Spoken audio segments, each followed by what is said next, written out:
Something happened to me on a dark night in 1976. It was December 19th, a day that would change my life forever. It was the day I died. You were dead for 19 minutes. When I came back, I did not come back the same. How do you feel? I did not come back alone.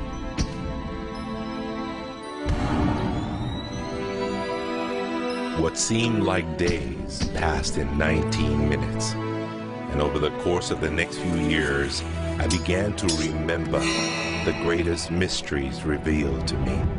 Anything is possible.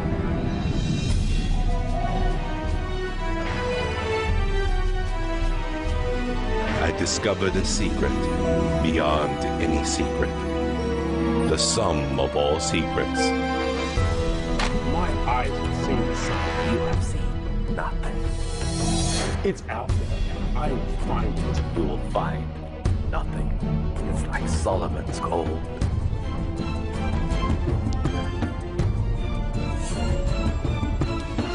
It was the key to Solomon's wisdom. The secrets of the Knights Templar and of the Freemasons. He must be stopped. Courage, my dear boy. Be strong, be brave.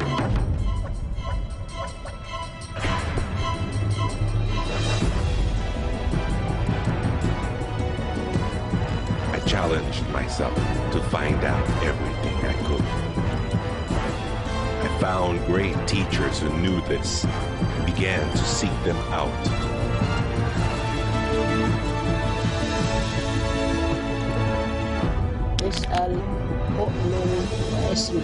Ask, believe, and receive. I traveled the world, and the meta secret was revealed.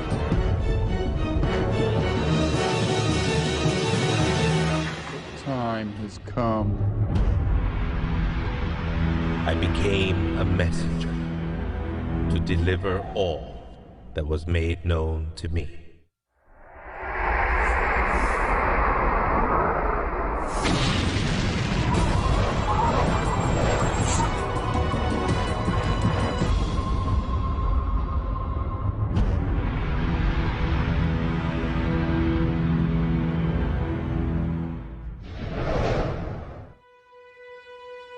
Hello there, I'm Bob Proctor.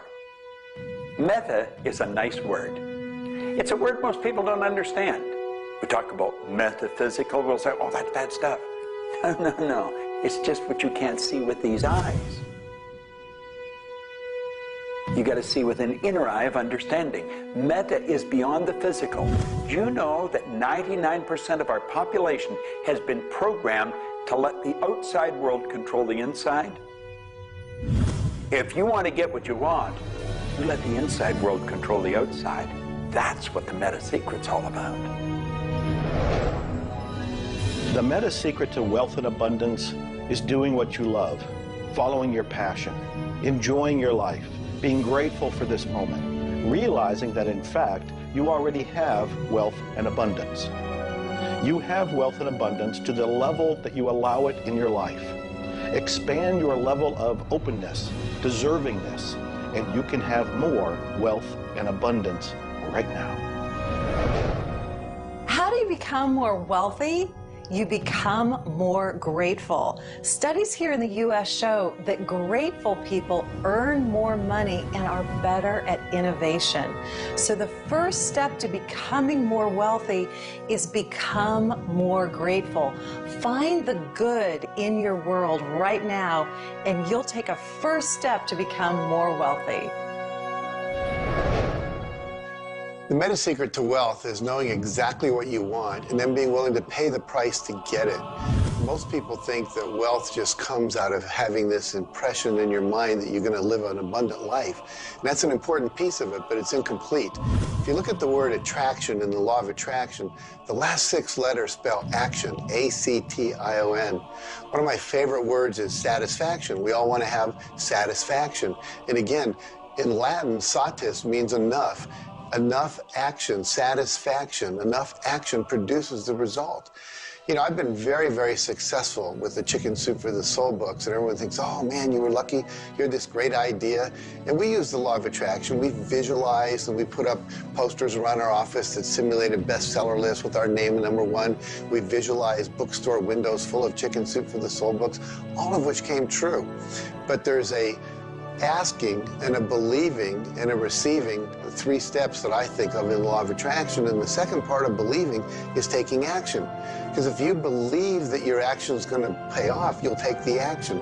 So believing doesn't just mean like sitting there going, I believe I can be wealthy. It means doing the things that produce wealth. The key to abundance is to act in spite of fear, act in spite of doubt, act in spite of worry, act in spite of inconvenience, act in spite of uncertainty, act in spite of anything. If we're talking about metaphysical, we're talking about beyond the physical. So what we've got to do is go inside. We have been programmed to live from the outside in. We're letting what's going on outside of us control what's going on inside. If we're going to get into the meta side of our own personality, we've got to get away from this physical instrument we've got and move into the higher side of our own personality. And start to understand that we live simultaneously on 3 planes of understanding. And we work from a higher to a lower potential. If you're working with electricity, any electrician, any engineer will tell you that you have to work from a higher to lower potential. If you go contrary to that, you're not going to get any use out of the electricity. Well, when you're working with the mind, you don't start with the physical and work up. You start with thought and work down. Thoughts are of a spiritual nature. Spirit's omnipresent. Where's thought? Thought's omnipresent. 100% evenly present in all places at the same time. I can be underwater and think. I can be in an airplane and think. I've had the pleasure of working with a couple of the astronauts that have been on the other side of the moon, and they could think. Not only could they think on the other side of the moon, they could transfer their thoughts to somebody here on Earth. It's just a form of telepathic communication.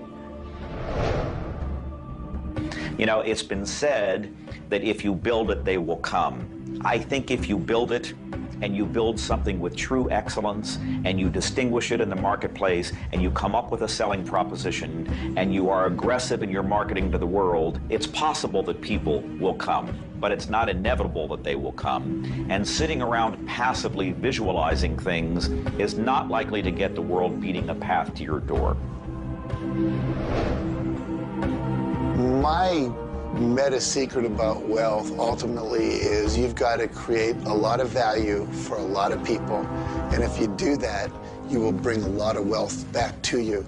So by giving service and giving that which helps other people improve their lives, brings joy to them, brings service and products to them, if you do that and you keep expanding that, always be thinking about expanding your service to others. And if you do that, wealth is a foregone conclusion. First thing, quit listening to what everyone else is telling you what to do. And start paying attention to what you want to do. You see, I can look back with my memory, and I can remember going and saying, Mom, Dad, or to the teacher, I want to do so-and-so. And they'd say, now, how are you going to do that? See, what they didn't understand is I didn't know how to do it. But neither does anyone know how to do the things they want to do when they first think of it. You don't have to know how. You know, 2 young bicycle mechanics from Dayton, Ohio, in the United States of America, introduced us to a new kingdom. They were the first ones to fly in airplanes. The whole world believed that you couldn't do that. Anything heavier than air is attracted towards the center of the world. You can't fly. But they wanted to, and so they did. Well, clarity to me is a very different concept than I think a lot of people. The first thing I want to know is, what do you think you're trying to accomplish? The next thing I want to know is why are you trying to accomplish it? The next thing I want to know is, if you accomplish it, what do you really think is going to happen in your life? A lot of people come to me and they say, I want to grow my business, because I work a lot in the business world, the entrepreneurial world. I teach a concept, achievement concept, a concept that is predicated on taking action and implementing, called optimization. Optimization is getting the highest and the best use and result and outcome of your time, your efforts, your emotion, your life, your relationships. But you can't begin, and this is where a lot of people, I think, really fall down. You can't begin to optimize until you take the time to observe, examine, and identify not all, but the scope of options and alternatives and other possibilities available to you, number one, to achieve the goal, and number two, as an alternative goal. Clarity is power. Just by being clear, you will automatically begin to magnetize things to you, to your life. The law of mentalism is about the mind. Everything that we have ever created, everything that has ever existed, existed first in the mind.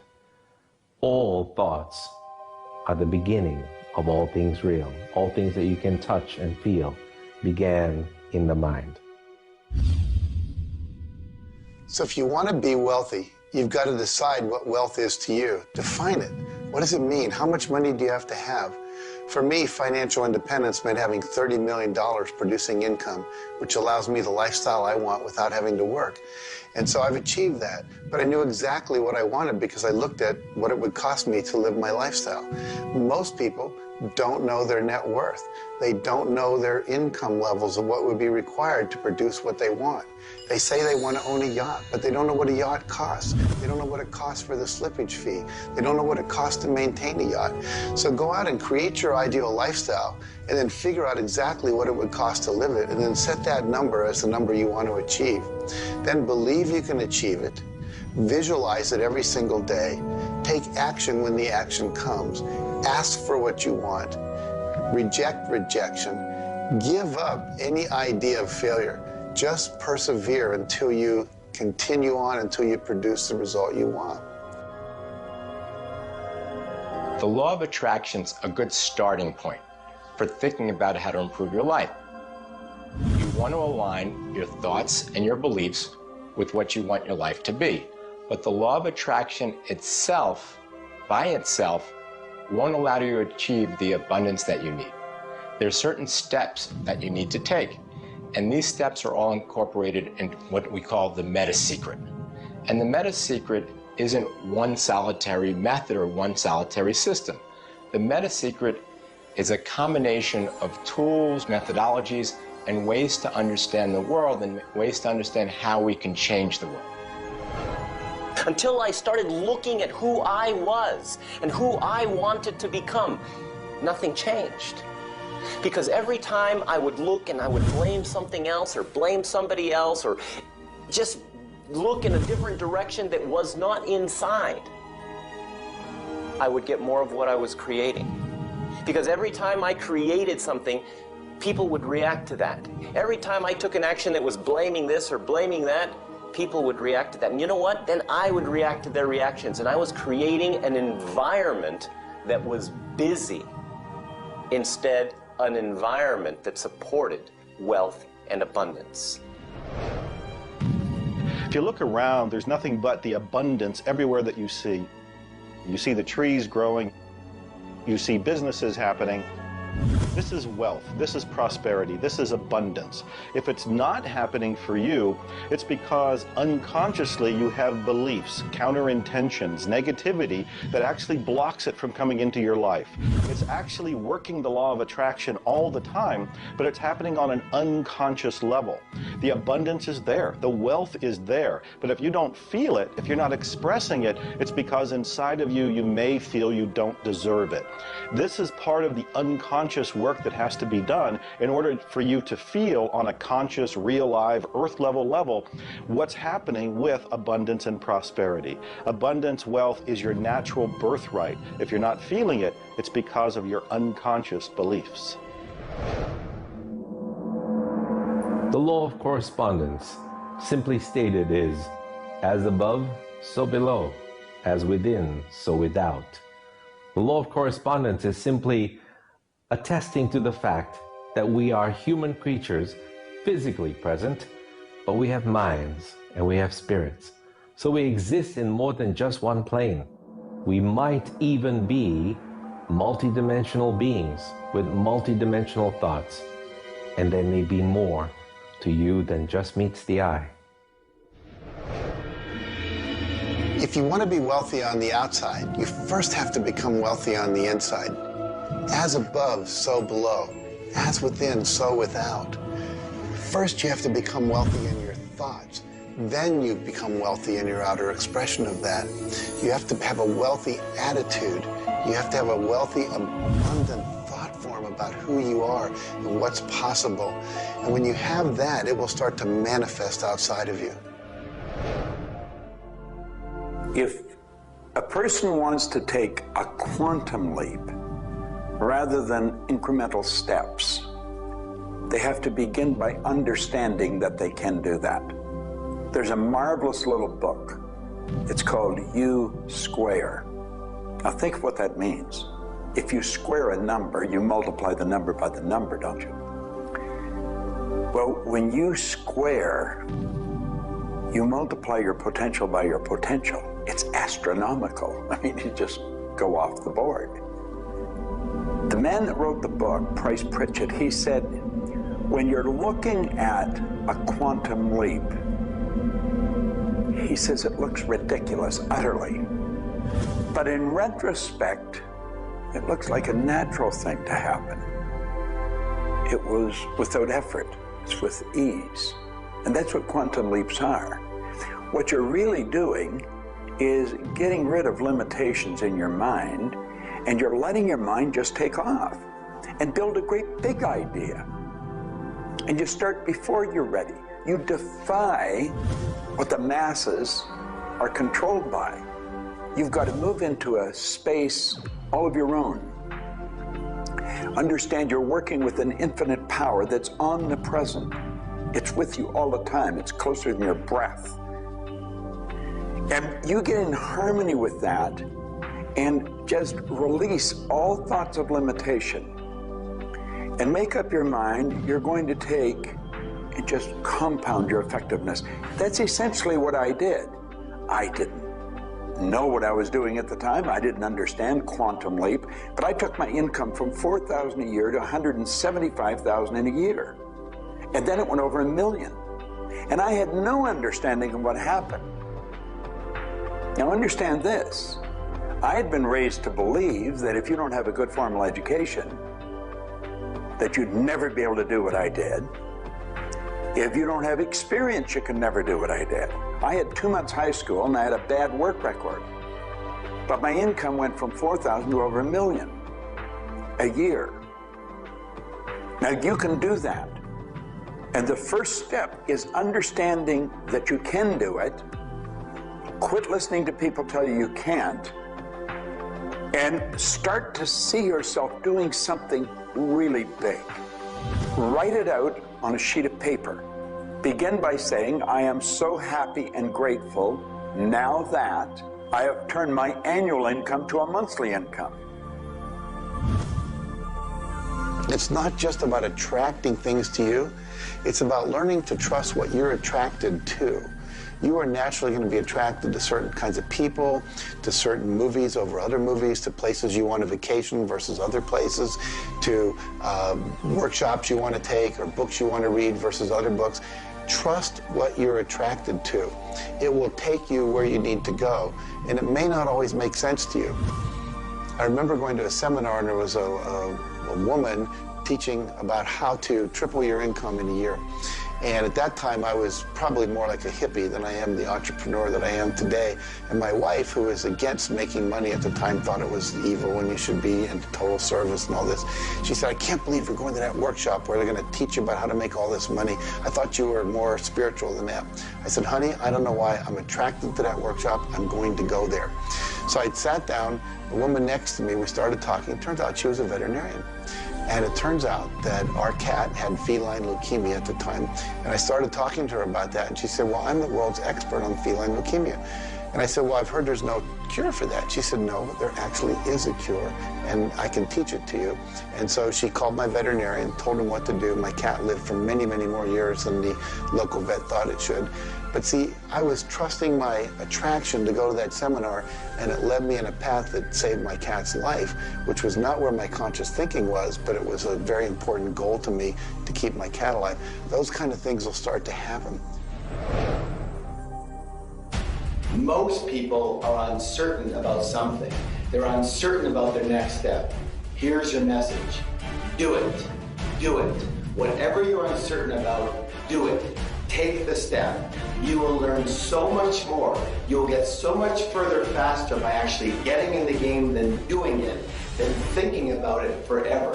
One of my sayings is, one step in the right direction is worth 100 years of thinking about it. The law of correspondence, the law of mentalism, and the law of vibration all combine to help you understand that the notion of wealth is arbitrary. You're always wealthy in comparison to someone else.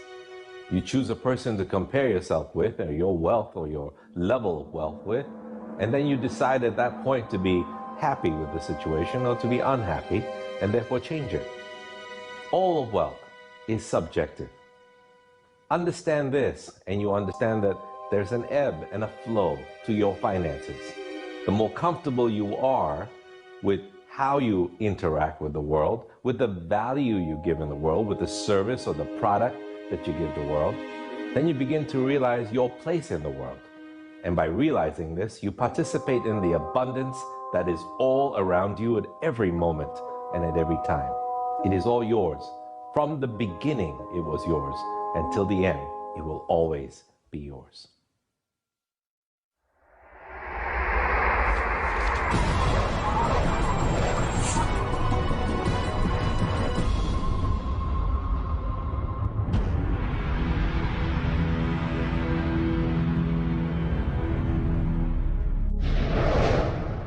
The meta secret to relationships is to know that the universe is giving you love right now.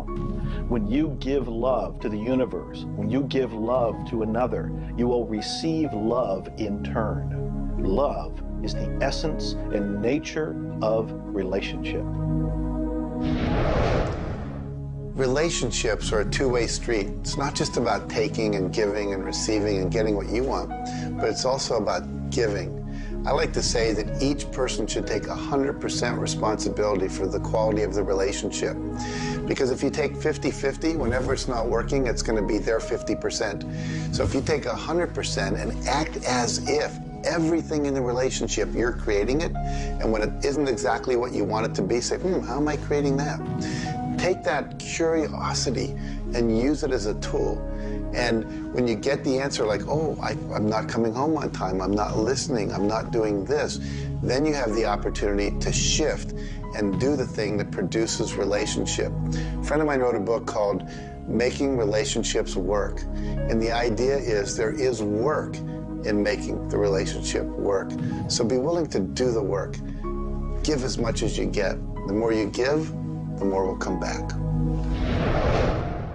To have a better relationship with anyone in your life, first you begin by having a relationship with yourself. Treat yourself the way you would your very dearest friend. Love yourself regardless of all the crazy shenanigans you pull. Believe me, I do this every day. So if you want a better relationship with someone else, love yourself. Relationships are part of what the universe is giving you as a gift. The first and most important relationship is the one with yourself. When you love yourself, you heal yourself. When you love yourself, you become a magnet that people want to hang around, and you begin to attract other people and new relationships. It's all based on love. It's all based on non-judgment. It's all based on total acceptance. The universe has a relationship with you right now, and the universe wants to give you more. Are you ready to accept it? The concept that I can't live without you is a tragic statement to me. The idea that I need somebody else to complete my life, I need somebody else or my life's not worthwhile, is a very sad statement, and I think someone needs to take a good look at themselves when they say that. When you start to think that thought, stop for a second and realize life is full of stuff, and sometimes stuff is potholes, and sometimes stuff is bridges are out ahead, and sometimes there's a detour in life. I heard somebody once say that sometimes the most beautiful scenes in life are the ones we observe on a detour. Have you ever gone on a detour and realized that your life wouldn't have been the same if you hadn't taken that twist or that turn in your life? Next time stuff happens, take a look. Maybe there's something better right around the corner. The law of cause and effect tells us that there's no such thing as coincidences.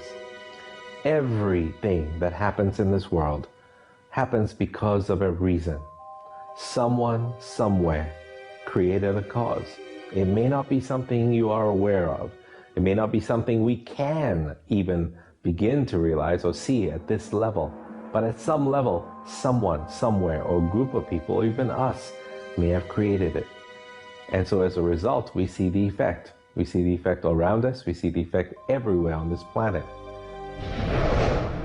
Everyone asks me, Jay, how in the world can I have a better, a happier, a richer, a more joyous relationship?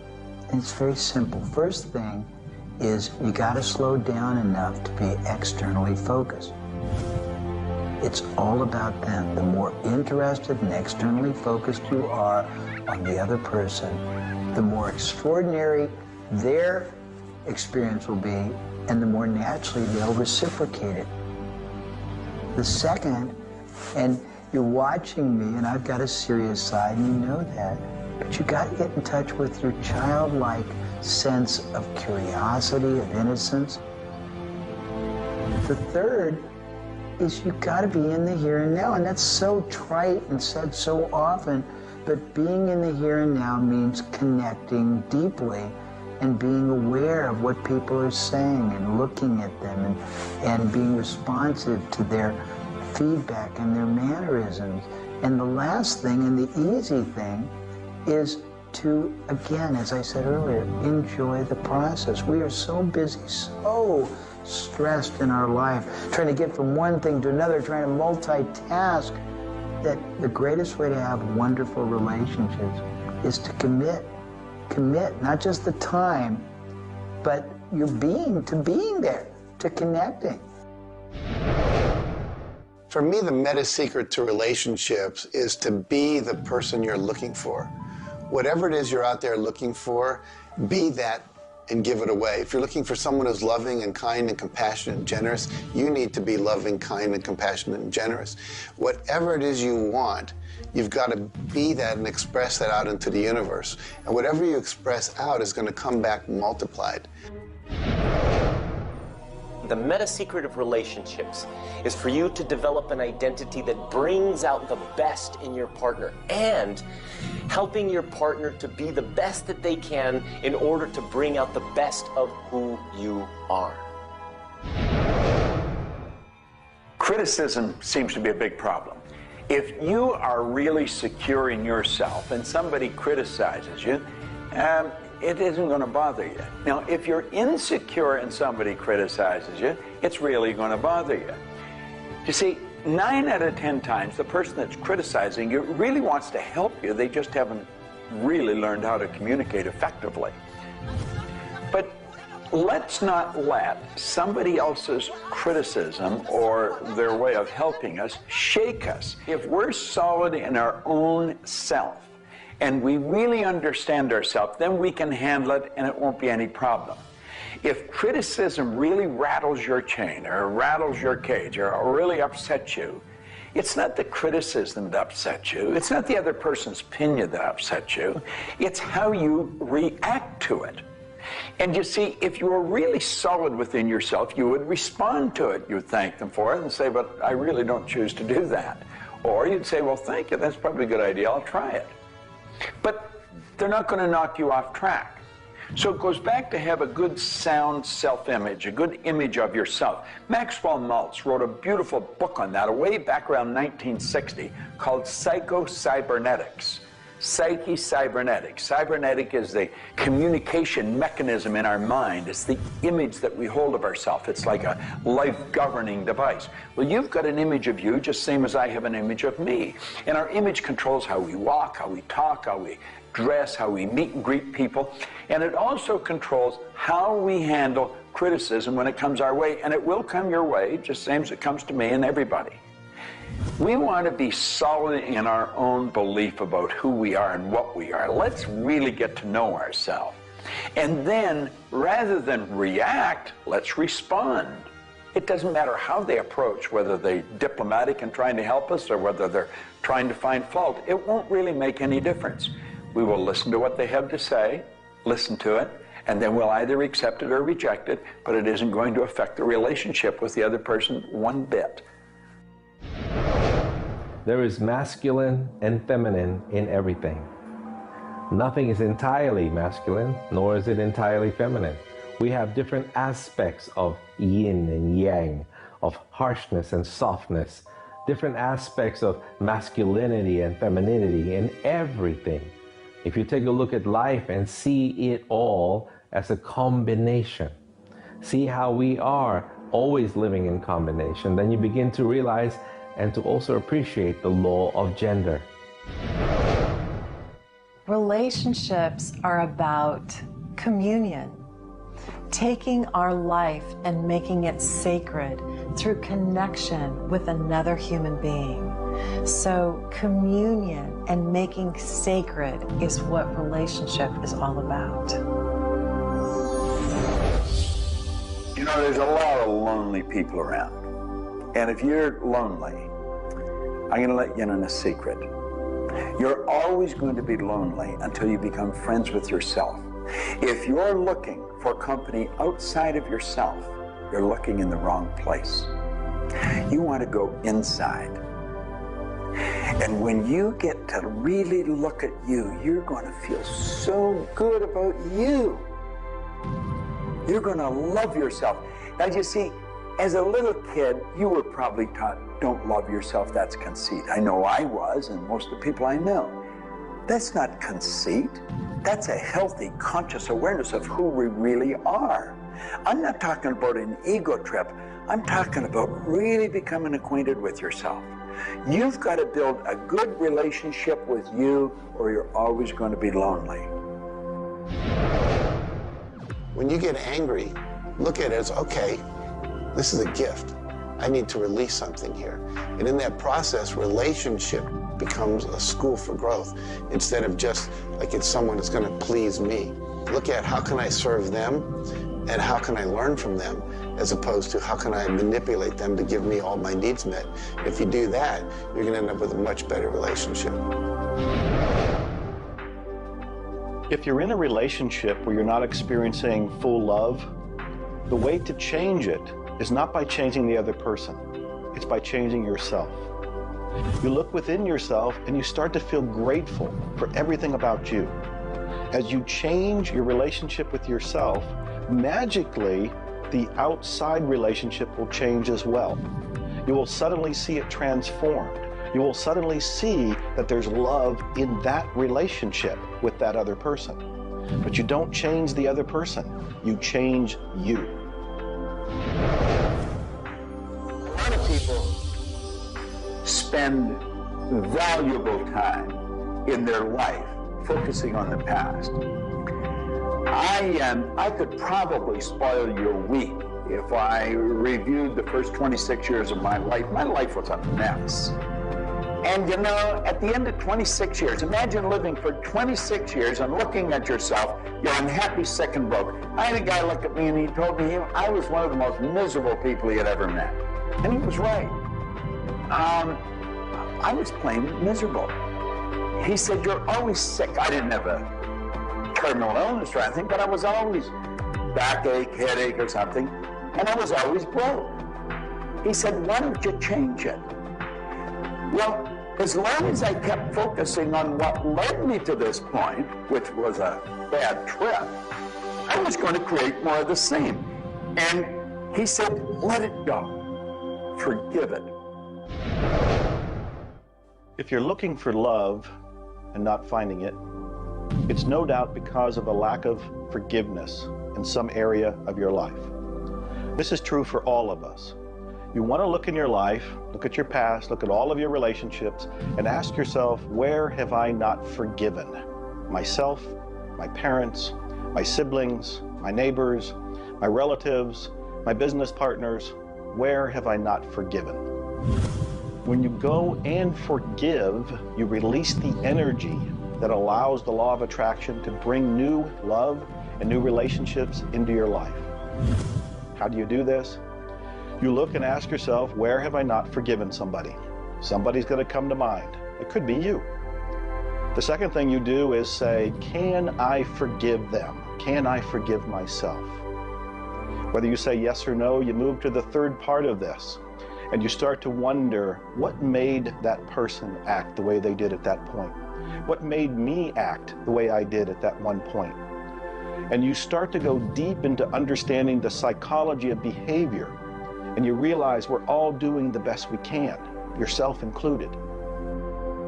At that point, when you can forgive yourself and you can forgive these other people, whoever it might be, for whatever may have occurred, when you forgive them, you release all of the energy that's been stuck psychically within your own mind and your body and your soul.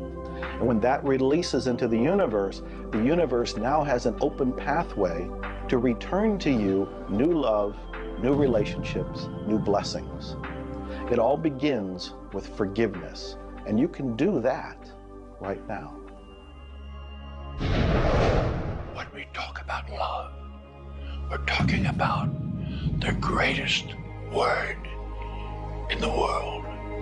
Leadership is a great word, but no word compares with love, because without love, you're dead.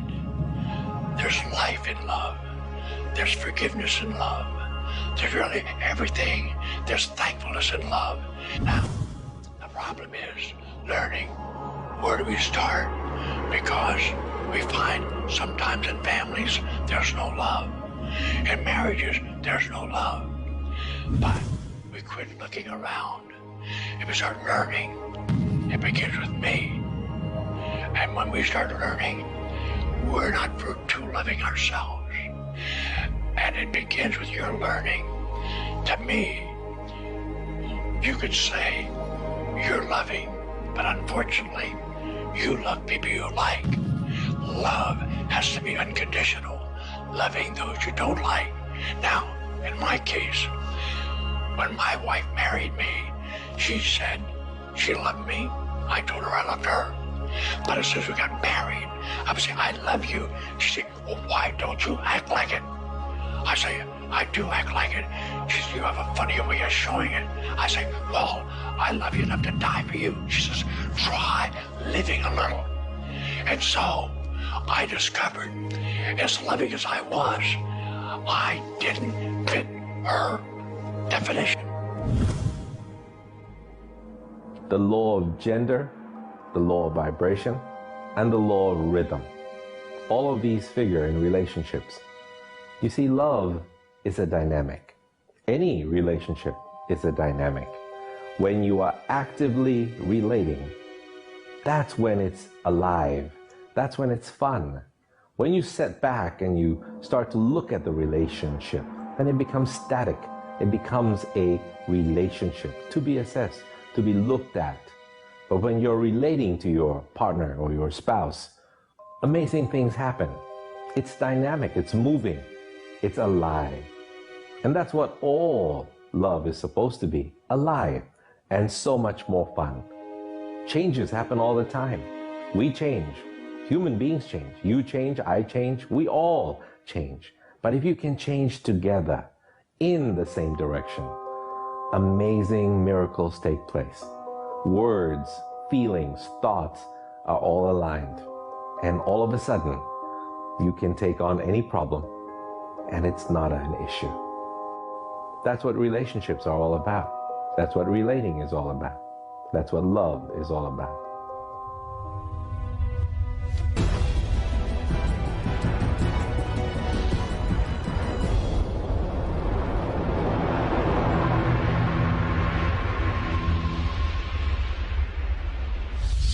初めに言葉劇すなわち、クリエイターなるものはやはり言葉振動を用いて全てを設計されたんではないかと思うんですね。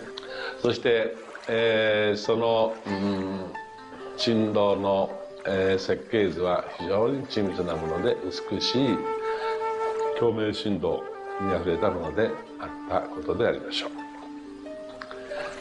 う。もし、先ほどの実験にもやったように、非共鳴、同士の組み合わせであるならば、それは破壊的なエネルギーとなって、命を形作られないからです。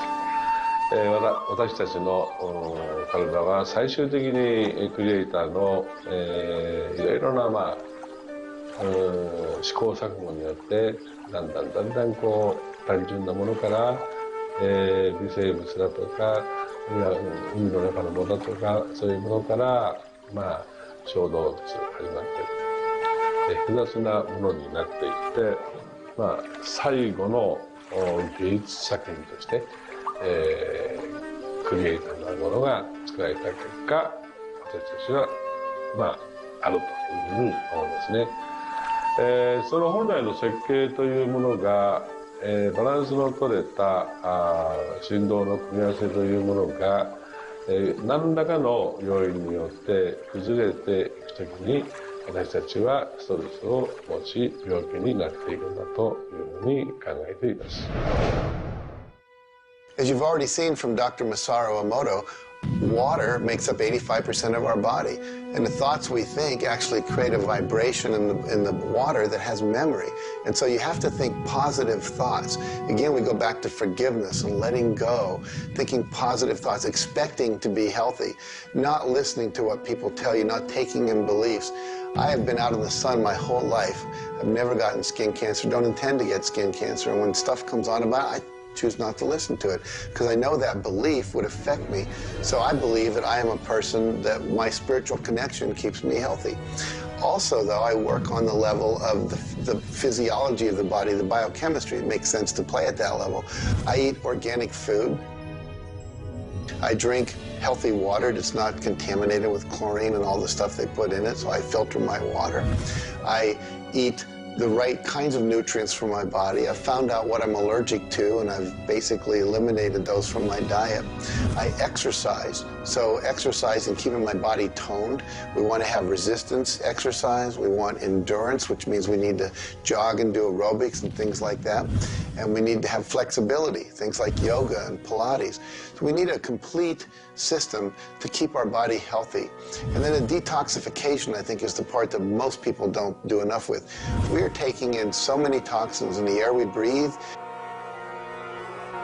But if you will cleanse on a regular basis, I cleanse every Monday.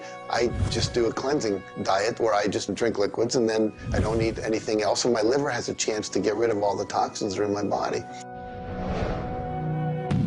I want you to understand that you have a marvelous mind and you can do anything with it, and don't ever listen to anybody that tells you you can't. You want to start to look at yourself not as a body or as a name. Like, I'm not Bob Proctor. Bob and Proctor are just two words. You've never heard anybody phone into school and say, body's not coming today, it's sick. Never hear anyone say, hand, it's my hand, my body, my name. Well, you see, there's something wonderful about you and something wonderful about me, and it's the same thing. We have a marvelous mind. We're creative beings. Talk to your body. You're not a body, you live in a body. Now, this may sound silly because maybe nobody's ever said this to you before, but go around just repeating maybe 1,000 times to yourself, I'm not a body, I live in a body. I'm not a body, I live in a body. I'm not a body, I live in a body. Then start telling your body to relax. The meta secret to great health is to feel good now. You do that with good thoughts, you do that with good food, you do that with plenty of sleep, you do that by doing what you love.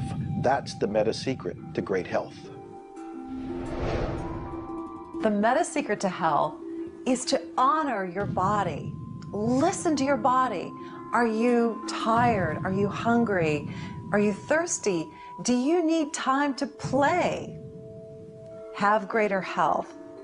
Honor your body. Health.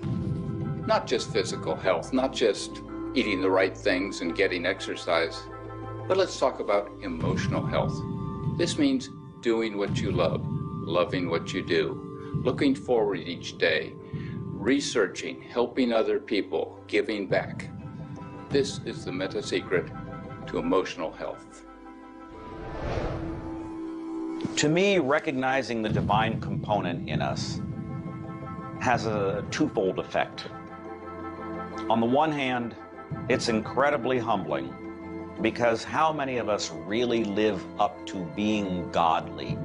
How many of us really maximize the God-given talents that we're given? How many of us really live lives of fulfilled potential? So on the one hand, it's kind of intimidating, but on the other hand, it's very inspiring.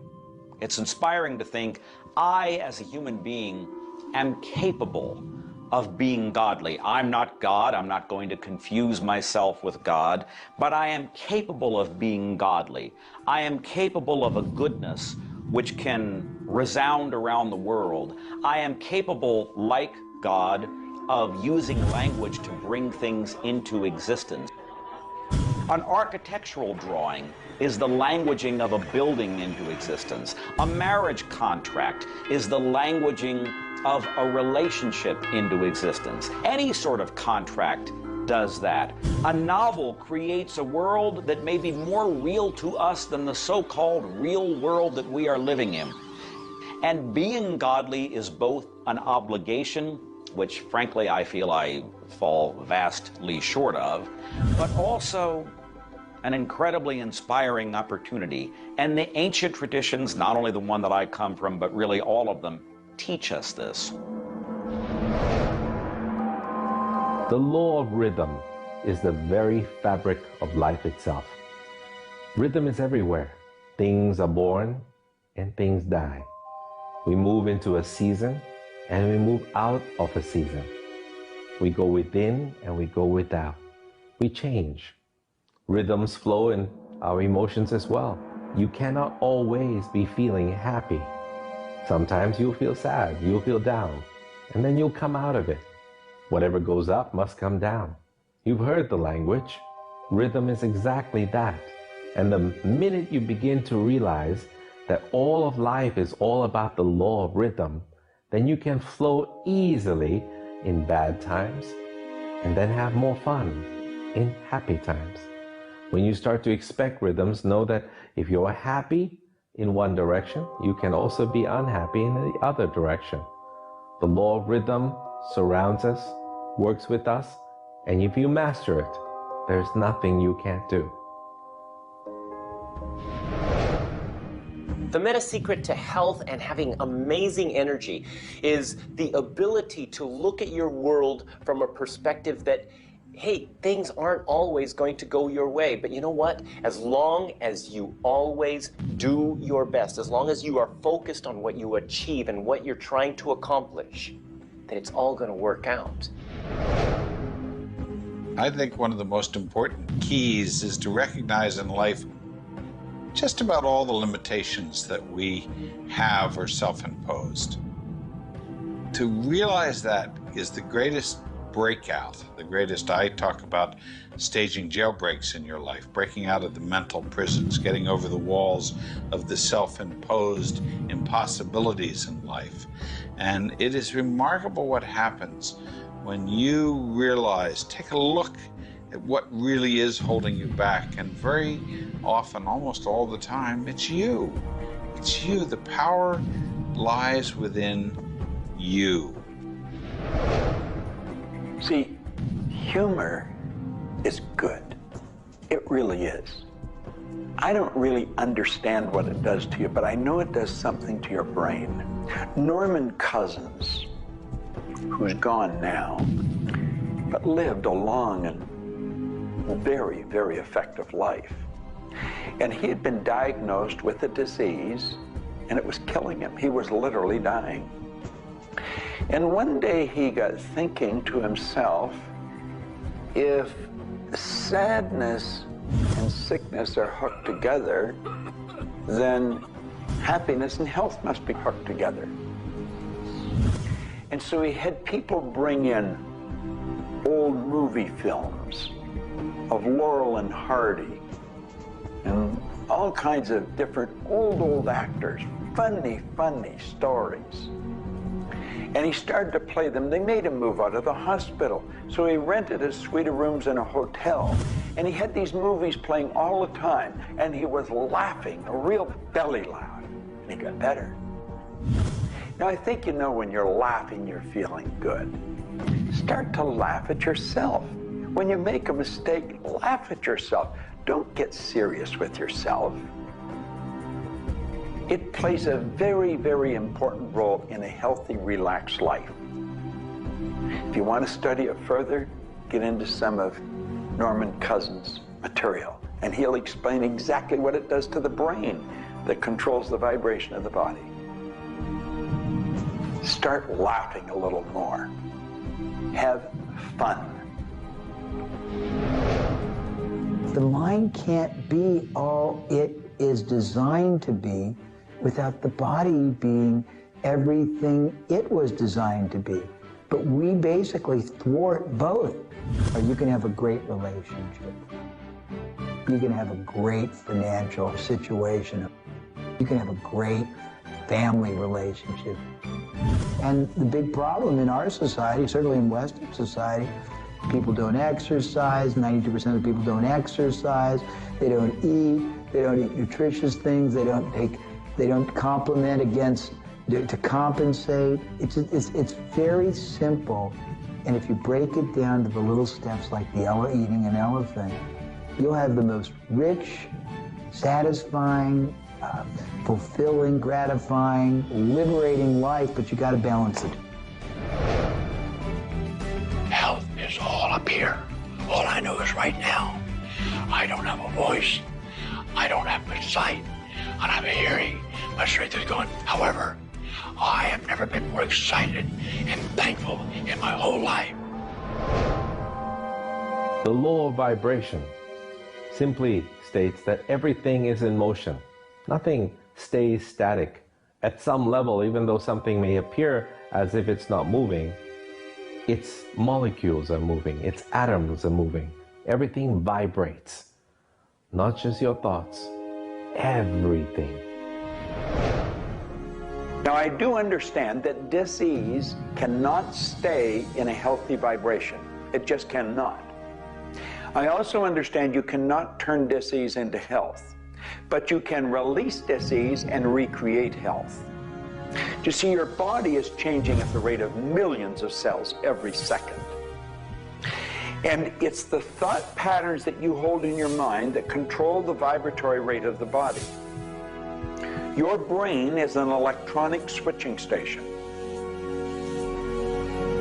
There's all kinds of material written on thought, on attitude, and on health. And I do know this. If you are suffering from a physical disease, quit talking about it, quit thinking about it. Go to a very competent medical doctor and follow that person's advice, because he or she will tell you what to do physically, but at the same time, instantly begin visualizing every molecule of your being in a harmony with the law of vibration. Now, I would have an affirmation that I would repeat. I am so happy and grateful now that every molecule of my being is vibrating in perfect harmony with God's laws. My body is getting healthier and stronger and more vibrant every minute of every day. And repeat that. Treat it like a mantra. I can't predict what's going to happen for you personally, but I do know that hundreds of people, if not thousands of people, have experienced healings, and cures by beginning to change their thoughts about what's going on in their body. In my book, The Attractor Factor, I talk about a person who had cancer. She experienced the idea of forgiving everybody and everything in her life, and she went through the process of doing that working with a coach. She then went back into the doctor's office. They opened her for surgery, and there was no cancer. It was gone. By forgiving everybody in her life, including herself, she transformed her body. She reached this place of healing and this place of peace. And as a result, she experienced a cure. If you're finding yourself sitting here watching this and you're ill, you've got a chronic condition, you're sick, what you need to do is a couple of things. Number one, you need to first work on your attitude. You need to believe you can get healthy. You need to not believe anyone who tells you you're going to die, or it's terminal, or it's going to take a long time. Literally, we know that we can get rid of a disease in minutes, in literally minutes.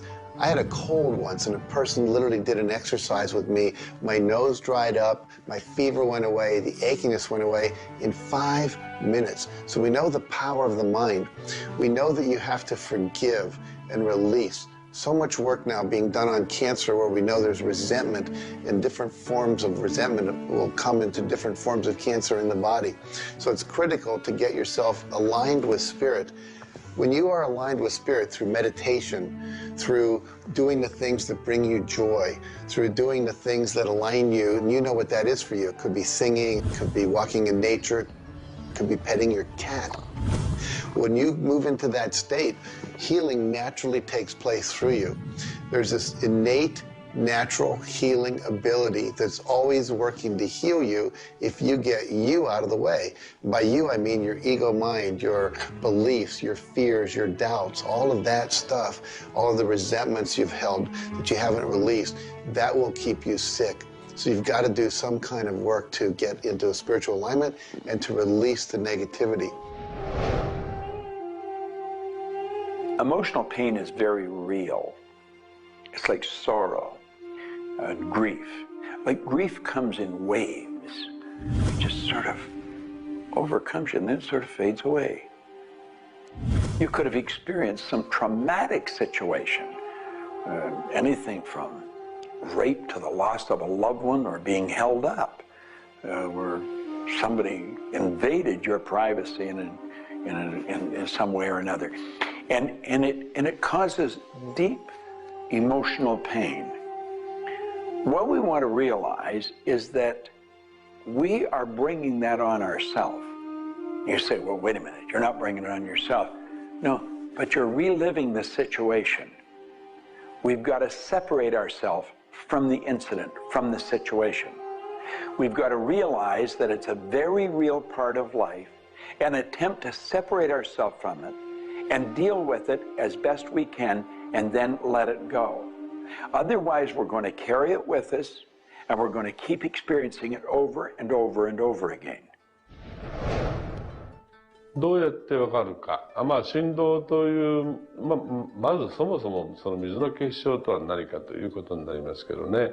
結晶というのはやはり情報だと思います。で、情報というのはバイブレーションですね。で、バイブレーションのデザイン家が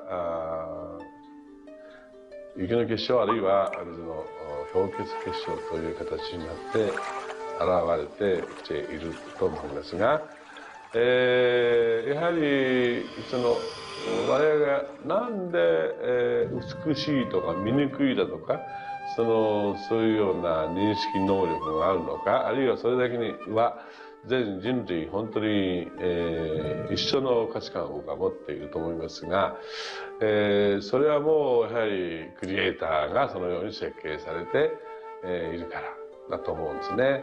それが崩れちゃったらもうこれはもう本当にどうしようもないんだけど、その美醜というのが我々の美しさ、ごめんなさい、バイブレーションの健全さということにつながっていると思います。水は神が自分の意識あるいは意図をまんべんなくこの宇宙に伝えるためのキャリアとして、作られたものだと思いますね。ですから水が別の言葉で言うならば神の、一種のメッセンジャーということになると思いますね。それの形が大げさで言えば結晶という形で表されていると。で神にとってふさわしくないなと思うような現象については水はやはり結晶的にノー、良いものはイエスという判断を示すというふうになっていると思うので、それがなぜできるのかということになってくると、これはまた僕にとっては来世の研究課題かもしれません。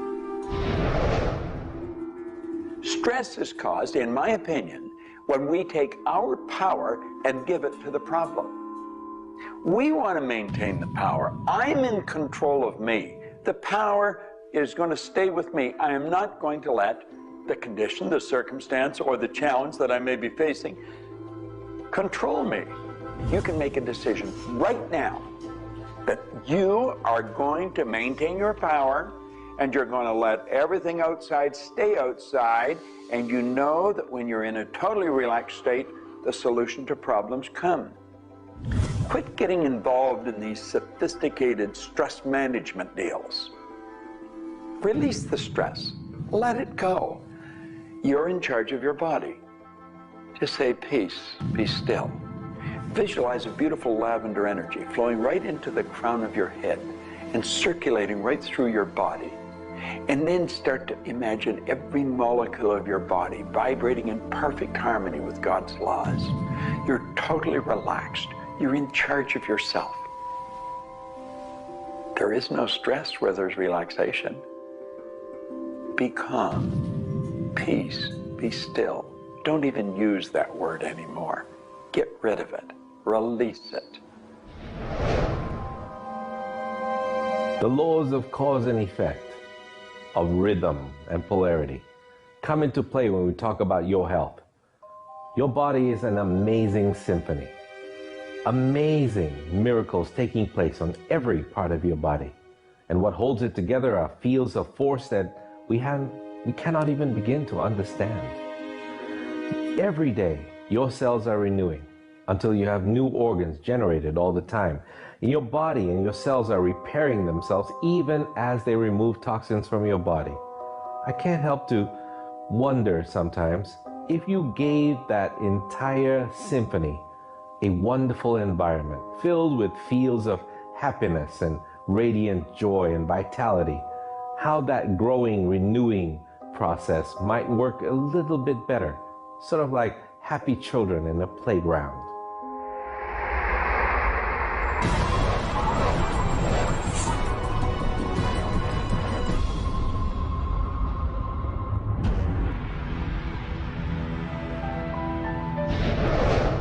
Here's the paradox of being human. Real happiness is only available in the moment. If you're brooding on the past or obsessed about the future, even if you're looking forward to something that could be magnificent in the future, it's not quite the same sort of anchored contentment that you get from really being in the moment. We human beings seem to be perpetually someplace else. That's kind of like one definition of the human predicament, the human condition. We are perpetually thinking about the past, the future, something to the right, something to the left, something else. I think the paradox to happiness is you do have to have dreams and aspirations, and you have to be anchored, rooted, and happy where you are. Not always easy to do, but I keep trying. Happiness is a point of view. Am I happy? Yeah, I think I am. How can somebody always be sad? Of course we're sad when we lose somebody that we love, or that when the project we're working on so long doesn't work out. Temporary sadness is a very human condition. How can you be happy? maybe by finding things to do that make you happy. You see, if you're miserable, your mind is focused on the past. There's a method concept. Get you over any miserable concept in a heartbeat. Focus on right now. See, you're miserable because of something that happened that you didn't want to happen, or something she said or he said or they did. Forget it. It's in the past. And quit worrying about the future. Have you any idea the number of electrical charges must fly through your body for the simple object of writing your name? See, your brain is an electronic switching station, and you've got one. And you can activate brain cells. You can set up any vibration you want.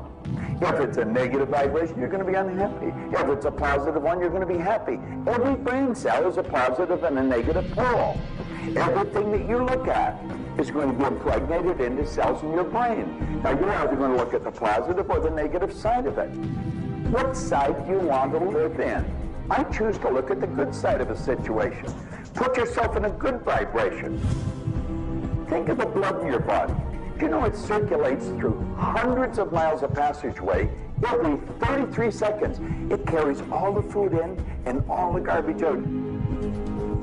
You've got more power in your little finger than you need to light up your home for the year. There's about 11 million kilowatt hours per pound of potential energy locked up in your body. And you're probably saying, I haven't got any energy. That's because you're miserable. Get out of it. Get over it. Focus on now.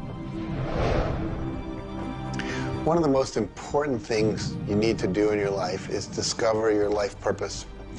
I believe that everybody is born with an individual and unique purpose. And when you are doing your life purpose, when you're living it, expressing it, fulfilling it, you're happy. And so many people have talked about joy being your guidance system, that when you're off purpose, you're not happy, you're not joyful. And so this joy, this inner experience of happiness and joy is a way of saying, oh, I'm on course, I'm doing the things I'm supposed to do. Stephen Covey said, you know, you don't want to get to the end of life and get to the top of the ladder and find out the ladder was leaning against the wrong building. You can be very, very successful. We see people with all the cars and the toys and the money and the society recognition and so forth, but they're not happy because they're not fulfilling their purpose. Think about it like this. A rose has to be a rose. A chrysanthemum has to be a chrysanthemum. A geranium has to be a geranium. And yet we as people have been given choice. The choice to pursue any number of things and do whatever we want to do. But unfortunately, most of us have been talked out of our purpose. If you want to be happy, come back into this moment and do what you love in this moment. You should absolutely work toward improving your life, improving the world, improving your relationships, improving your finances. Every sort of conceivable improvement at a micro or macro level should indeed be your agenda. But if you are not happy with things the way they are, then your happiness is perpetually on hold pending a condition that doesn't exist yet. If you do that, you will never be happy. You have to realize that the point of power in your life is in this moment. People think about the future and they throw their power into the future. There is no future.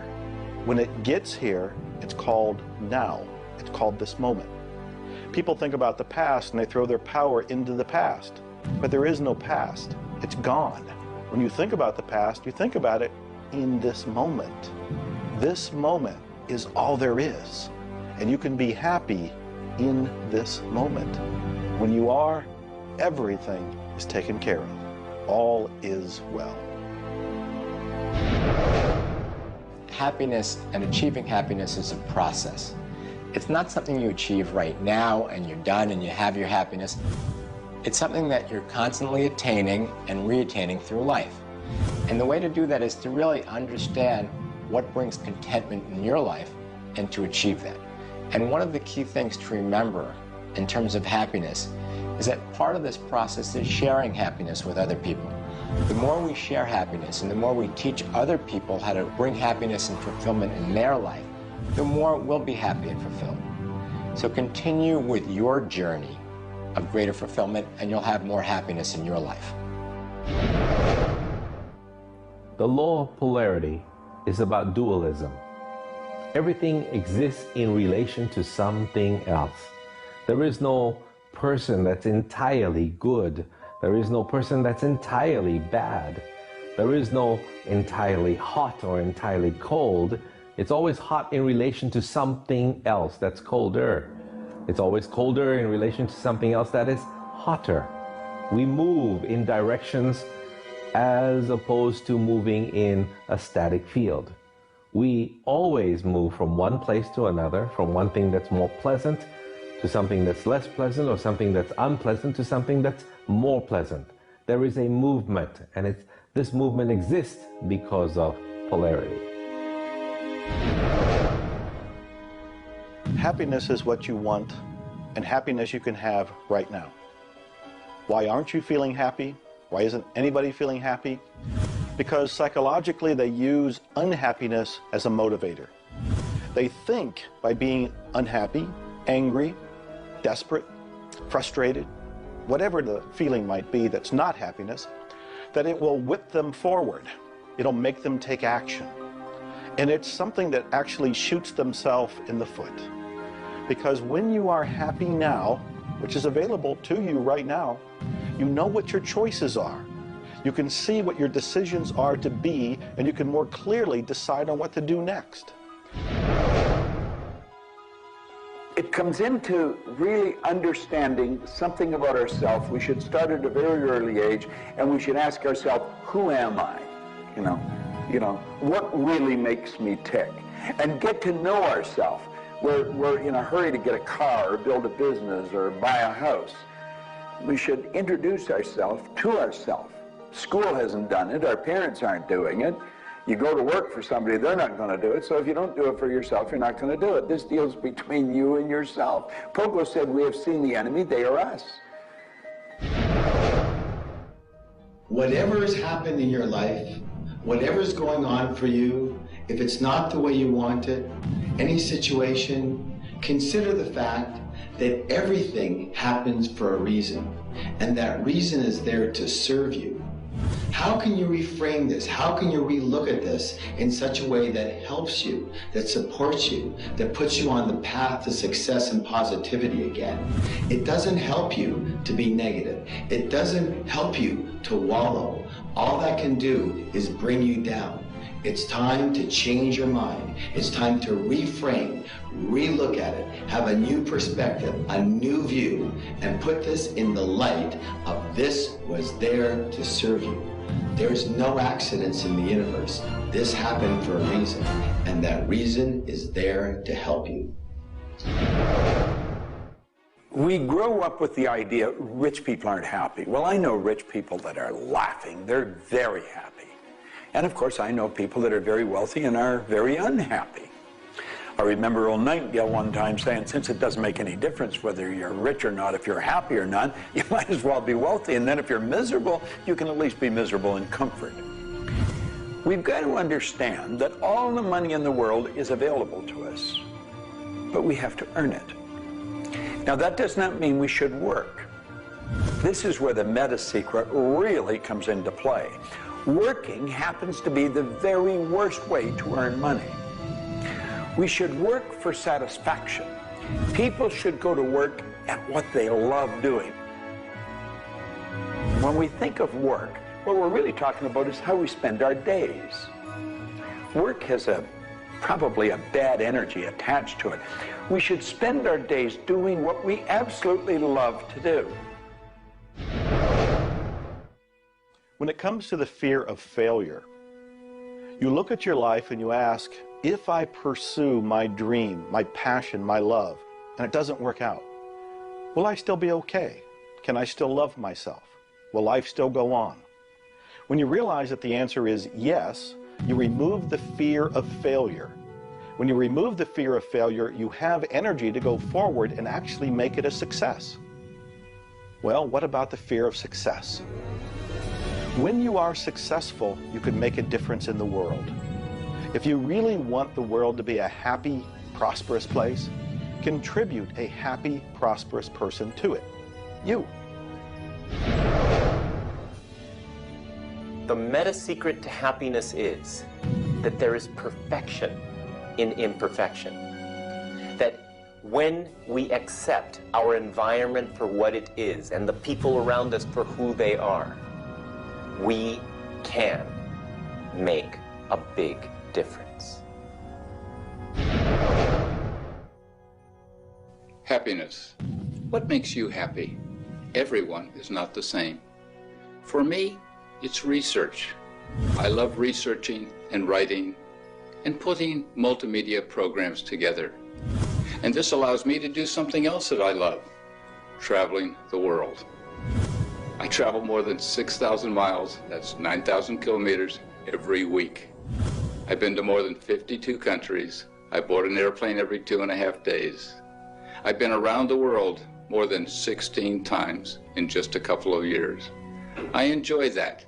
Meeting new people, meeting new audiences, helping people. What makes you happy? That's what makes me happy. A key component to lift yourself out of depression is human connection. Go connect with another human being. Another powerful tool is movement. And a third is laughter. Go play and have some fun and watch your spirits begin to lift. The meta secret of life is to realize that the journey is the thing. I believe the first thing a person should do is establish a purpose. Why are you even here? Why do you get out of bed in the morning? Why are you living? I honestly believe every one of us are hardwired to do something. So how do you decide on your purpose? You decide on it by asking yourself, what do I really love doing? So you have your purpose. This is what you're going to do with the rest of your life. And then you build a vision. Then your goal is taking a bite out of that vision. Now, when you do that properly, you're going to love what you do. When you wake up in the morning, you can't wait to get going. And you're going to be doing it until you go to bed at night. Therefore, all of your day, all of your hours are filled doing with what you love to do. That's called living. Everything else is dying. See, there's a basic law of life. It says create or disintegrate. You're growing or dying. Find out what you love. Dedicate your life to it. Most of us, when we approach happiness, are looking for someone out there to make us happy, some event to occur, and then we'll be happy. If I get to the retirement stage, if I get my car, if my wife is nice to me, if my son comes home on time, then I'll be happy. The truth is, happiness is an inside job. It's a choice.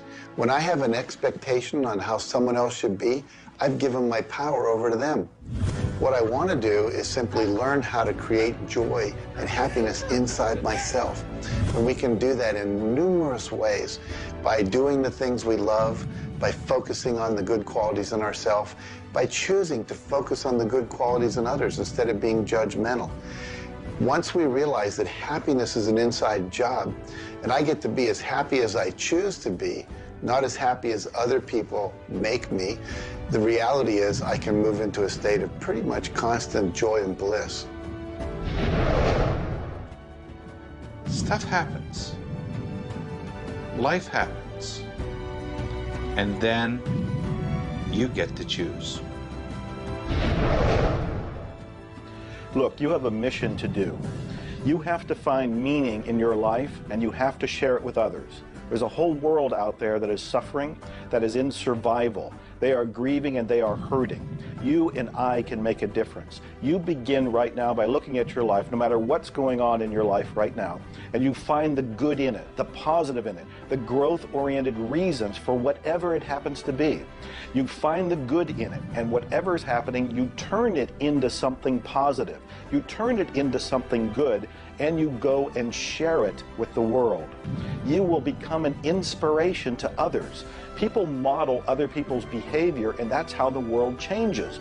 You be that inspiration for success. You be the model for change. You be that person that has meaning in their life, and you will give meaning to yourself and others. It all begins with you. You have always had, you have at this moment, you will always have in the future, the power to achieve, to accomplish, to have anything and everything you want in the terms of monetary wealth, prosperity, in terms of health, in terms of happiness, relationships. However, it will never, ever occur until and unless and until after you first are clear on the specific goals. Number two, you are very clear on the action steps. Operative word is action steps you have to take. Number three, you have an action step-based plan, a strategy, and the steps are just the tactics. You implement it in a timely, regular, scheduled way. Number four, you monitor, you pulse, you really pay keen attention to your progress, and you adjust if it's not what you want, and you adjust higher if it's better than you want. And number five, you focus on other people's benefit. You don't be self-consumed. You do those five things, the world really is your oyster.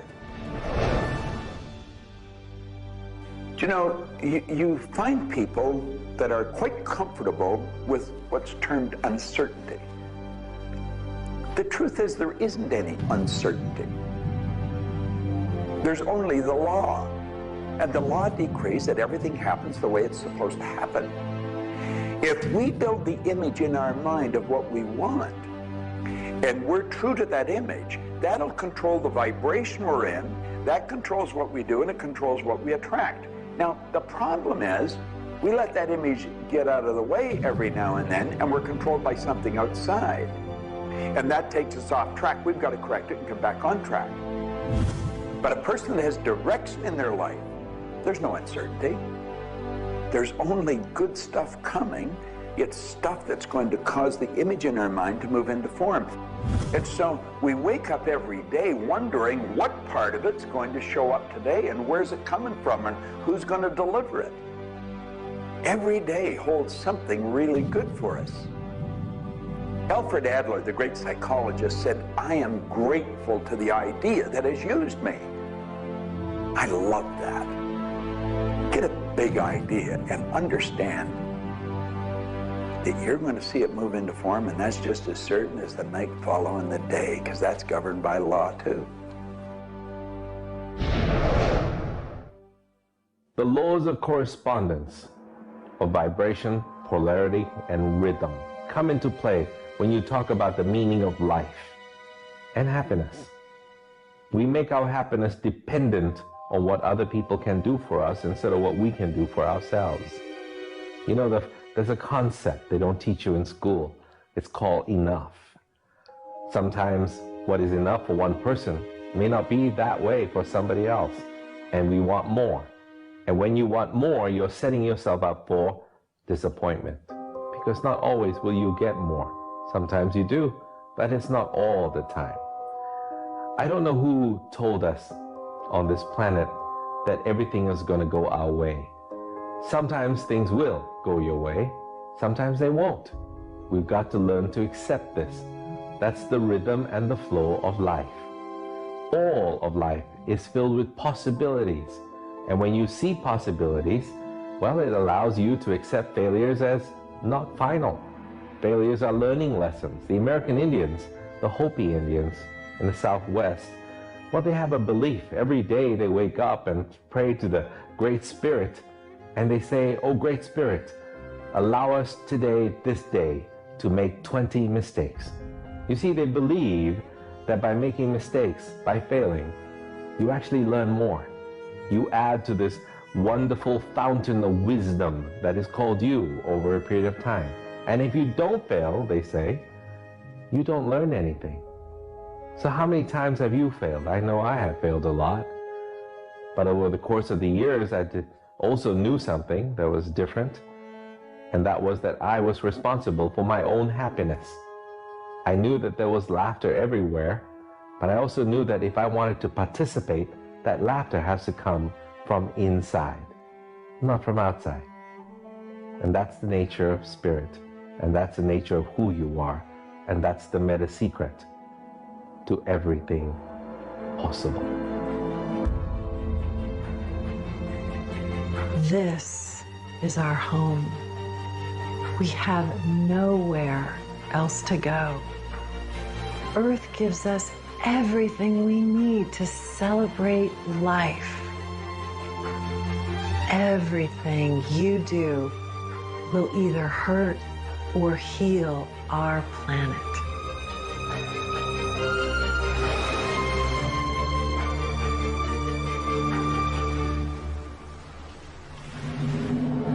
You were brought here to learn many lessons. To learn how to love who you are, where you are, and the people you surround yourself with. Just remember that you carry within yourself everything you need for the fulfillment of your life's purpose. You are the sum of all of your experiences, all of your choices, and you are a work in progress. You deserve more happiness, more love, more joy, more abundance, and especially more fun. Life was never meant to be a struggle. You were meant to participate in this grand miracle called life. And as you begin to look all around you, start now to taste, smell, hear, and touch with your heart the abundance that surrounds you. You are indeed spectacular beings of light. So if you want to know the meta secret to life, to happiness, live more, love more, laugh more. Change the stories in your head, and you can change the world. It's a short trip. Make it a good one.